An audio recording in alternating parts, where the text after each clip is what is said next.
Perkembangan banjir di Pahang, sekurang-kurangnya 70 sekolah di negeri itu mengalami kerosakan akibat banjir besar sejak 4 Januari lalu. Jabatan Pendidikan Negeri Pahang sedang melakukan penilaian keadaan semua sekolah terbabit termasuk aspek keselamatan sebelum sesi persekolahan 2021 bermula Rabu ini.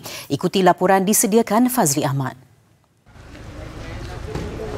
Exco Hal Ehwal Agama Islam dan Pendidikan Pahang Dato' Sri Said Ibrahim Said Ahmad berkata banyak kerosakan dan kemusnahan membabitkan institusi pendidikan di negeri itu sejak 12 hari lalu. Turut mengalami nasib sama ialah 25 sekolah agama rakyat. Kita dah kena pasti sekolah yang dinaiki air ni tadi sebanyak 70 buah ni kita nak tahu macam mana kerosakan, apa kerosakannya, apa bangunan ke ataupun barang-barang ke. Kemudian kita tengoklah apa nama bentuk kerosakan tu dengan keupayaan kita yang boleh kita salurkan bantuan ni. Bancaan untuk mengenal pasti jumlah murid dan pelajar terkesan bagi membolehkan kerajaan negeri memberi pertimbangan bantuan sewajarnya untuk meringankan beban rakyat. Hingga kini 30 sekolah masih jadikan pusat pembinaan sementara PPS untuk menempatkan mangsa banjir. Sementara itu, penduduk yang dibenarkan pulang mula sibuk membuat persiapan untuk anak-anak mereka kembali ke sekolah. Ia dilakukan mengikut kemampuan selepas dihimpit kesusahan akibat bencana itu. Memang terbeban jugalah, tapi yelah nak buat macam mana kan anak masuk sekolah. Tapi bantuan barang sekolah tak dapat lagi, tak ada siapa bagi? Tak ada lagi lah setakat ni. Hingga jam 6 petang tadi, 4,600 mangsa membabitkan 1,279 keluarga masih ditempatkan di 57 PPS di seluruh negeri. Daerah Pekan mencatatkan jumlah mangsa tertinggi 2,679 mangsa, Maran 935 mangsa, Kuantan 776 mangsa dan Temerloh 35 mangsa.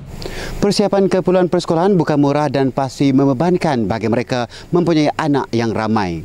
Mangsa banjir pasti lebih terkesan kerana memerlukan perbelanjaan besar membaiki rumah dan mengganti barangan keperluan yang rosak. Jika dilihat saban hari hingga kini, ramai tampil membantu tetapi sebahagian besarnya menyumbang barang makanan iaitu barangan yang sama. Kenapa tidak membagaikan sumbangan termasuk keperluan persekolahan untuk anak mangsa banjir? Fazli Ahmad, TV3.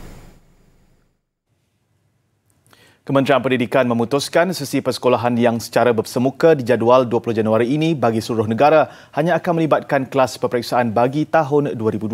Manakala semua murid sekolah rendah dan murid tingkatan 1 hingga tingkatan 5 di sekolah menengah pula akan mengikuti pembelajaran melalui kaedah pengajaran dan pembelajaran di rumah PDPR mengikut kesesuaian guru dan murid mulai 20 Januari. KPM dalam satu kenyataan memaklumkan kelas bersemuka pada Rabu ini hanya membabitkan murid yang akan menduduki SPM, SVM, SKM. Selain kelas peperiksaan STPM, Sijil Tinggi Agama, Diploma Vocational tahun 2020 serta peperiksaan antarabangsa yang setara. Menurut KPM, ada murid sudah mula mendaftar masuk di asrama penuh dan harian mulai hari ini. Murid terbabit dibenarkan kekal mengikuti PDP di sekolah atau pulang ke rumah bersama ibu bapa atau penjaga. Murid tingkatan 5 tahun 2020 dan tingkatan 6 dibenarkan mengikuti PDP secara bersemuka di sekolah sehingga selesai peperiksaan.